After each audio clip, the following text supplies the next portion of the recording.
No maid survived a day with the general's 4 kids, until a single dad made her beg to keep him. The camera opens to a grand military estate tucked away behind layers of security, a place echoing with discipline, prestige, and chaos. For the last 6 months, nannies, maids, housekeepers, no matter their background or training, fled the estate in tears or with bags packed before sunset. Why? Because General Marcus Clay's children were unbreakable. 4 of them, all under the age of 12, each carrying a different shade of grief since their mother passed away 3 years ago. The general, hardened by war and loss, had built walls around his heart that no one dared to climb. Until a man named Elijah Brooks rang the bell. Elijah wasn't what anyone expected. He wasn't young, polished, or trained by elite agencies. He was a single dad who had once fixed plumbing and mowed lawns for a living. His resume was scribbled in pencil on a folded piece of notebook paper.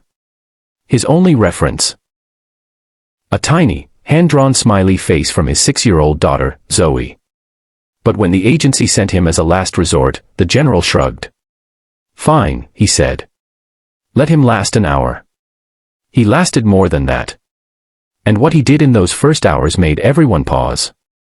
When 12-year-old Mason locked Elijah out of the kitchen and dumped flour on the floor, Elijah laughed, sat down on the porch, and waited. When Mason peeked through the window, Elijah called, "You done? I make a mean pancake mess too." When 10-year-old Olivia tried to scare him with a remote-controlled snake, he screamed louder than she did. Then picked it up, added googly eyes, and named it Sir Slithers.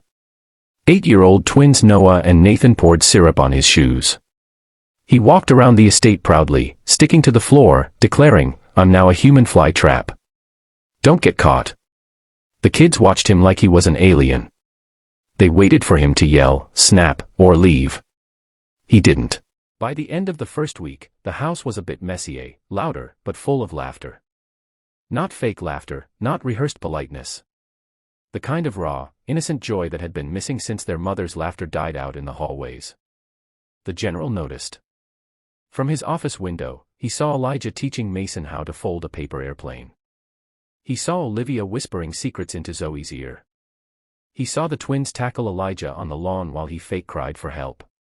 So he called Elijah in. "You're not qualified," the general said coldly.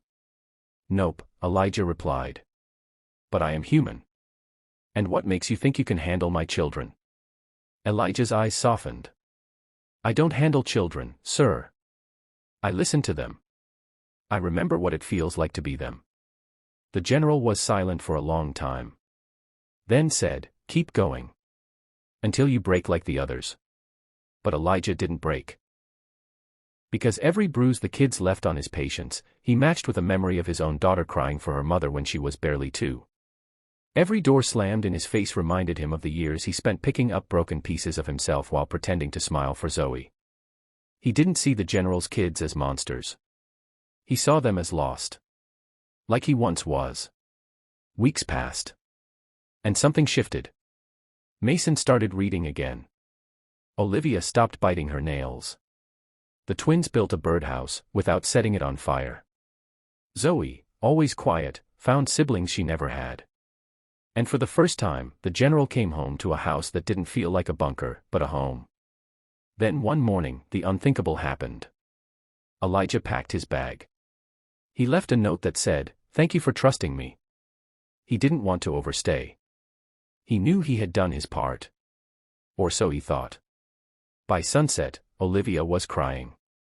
Mason refused to eat. The twins trashed the backyard. And Zoe.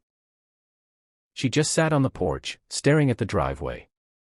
When the general found Elijah's number, he called. "You left." "I did," Elijah said gently. "They miss you." "I miss them too." Then the general whispered something he never imagined he would. "She begged me to keep you." Olivia. She begged. And I don't beg, Mr. Brooks. But I'm asking now. Please come back. Elijah came back. But not as a maid. Not as a temp. Not even as a caretaker. He came back as family. In time, the general opened up. Slowly, awkwardly.